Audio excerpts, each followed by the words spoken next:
As the 1950s dawned in America, the country found itself at peace, enjoying a level of prosperity unknown for much of the past generation. World War II was over, and the future looked bright indeed. But the threat of the Cold War loomed on the horizon.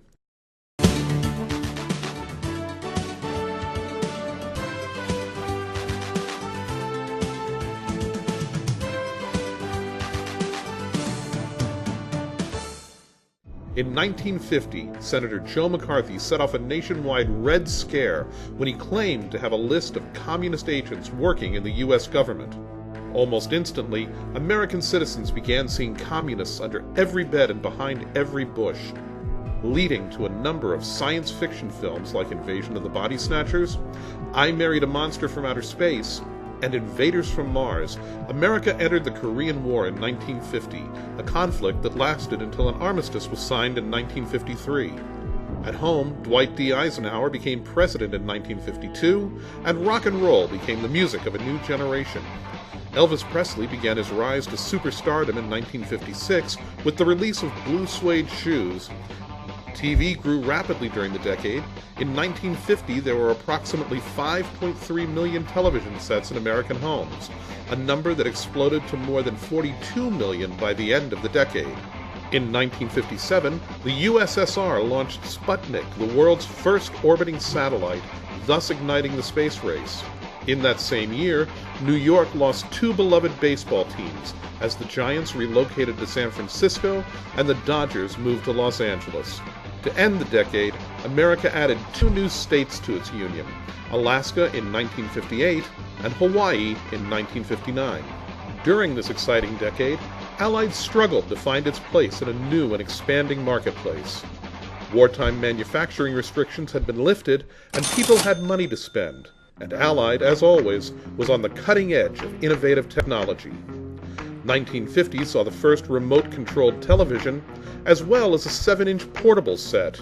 In that same year, spurred by large government rewards for locating uranium ore deposits, Allied offered the Kellicut Uranium Prospector, a portable Geiger counter. Beginning in 1951, hi-fi customers were able to compare various combinations of components using the Allied Auditioner, an ultra-modern push-button console in stores, allowing them to build a custom system according to their budget and their needs. The first printed electronic circuits, the latest development in miniature electronic components, were offered in 1952, alongside a 3-foot by 4-foot projection television, which greatly increased the picture received by a conventional 10 or 12-inch screen.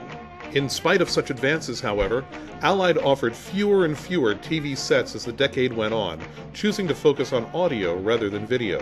By 1953, Allied further adjusted their line, all but eliminating radio sets from the catalog in favor of AM/FM tuners and hi-fi receivers, although parts for both radio and TV were still available.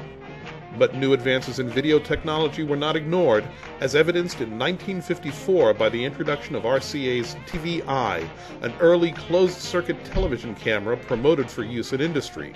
Also in that year, Allied moved to a larger and more modern headquarters building at 100 Northwestern Avenue in Chicago. Covering an entire city block and encompassing 147,000 square feet, this ultra-modern facility was state-of-the-art. An expanded line of night kits made their debut in 1957, including hi-fi amplifier kits, a transistor radio kit, and a photo flash kit. New advances in leisure and convenience continued, as Allied offered the first radio-controlled garage door opener in 1957, the Car Imp radio telephone, the first mobile phone available to the public in 1958, and the first talking book records for use with hi-fi systems in 1959. Read by Hollywood stars, the collection included everything from children's stories to the complete Old and New Testament.